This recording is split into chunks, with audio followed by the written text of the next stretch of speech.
Hello, my name is CJ Decker, and welcome to Secrets of the Fall Line.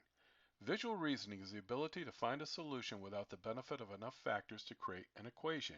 I'm about to show you how to use your eyes to read greens, to find the fall line. I'm going to show you exactly what to look for and precisely how to find it. To do that, we use math, and we start with two fixed points. And in algebra class, we all took this. You had to find the perpendicular line to any two fixed points. You put the metal compass on one point, arc above below, do it again from the other side, draw a line through the crosshairs, and you found the perpendicular line to any two fixed points. That's important. Here's how it applies to golf. We start again with the two fixed points, and we're going to create a straight line. You need two fixed points to draw a straight line. Perhaps you've heard of the rule of three. In golf, that's always been green, drainage, and slope, the characteristics of the green. How about using the characteristics of the golf hole, the grass, the dirt, and the cup? In 1905, the head pro at the Chicago Golf Club, a man named David Fullis, invented the golf cup as we know it today.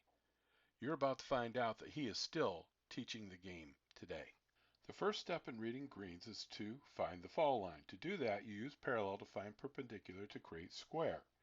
Now, the first step in doing that, you approximate where you think the fall line is, stand 10 feet below the hole, and focus on your two fixed points. That's where the dirt and cup disappear on each side of the golf hole.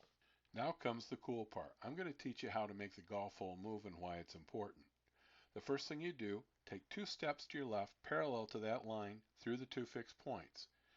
And you're going to notice that the two fixed points oscillate and move out of balance. Then do it again from the other side.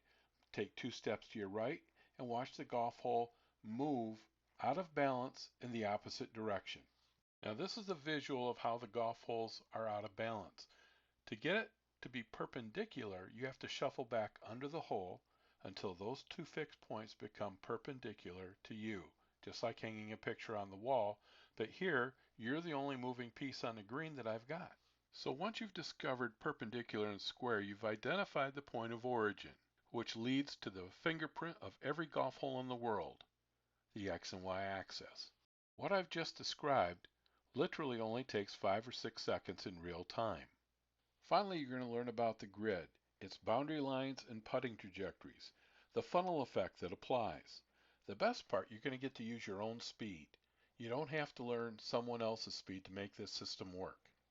So to summarize, you're going to use parallel to find perpendicular, create square, thus identify the point of origin which leads to the X and Y axis, and everything will be symmetrical. And as promised, you do use math, but there are no factors, no calculations, and no equations of any kind. My geometry teacher in high school, Mr. Storr, had an expression, use what you know to get what you don't know.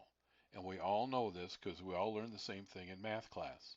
The best thing about this is the hard part.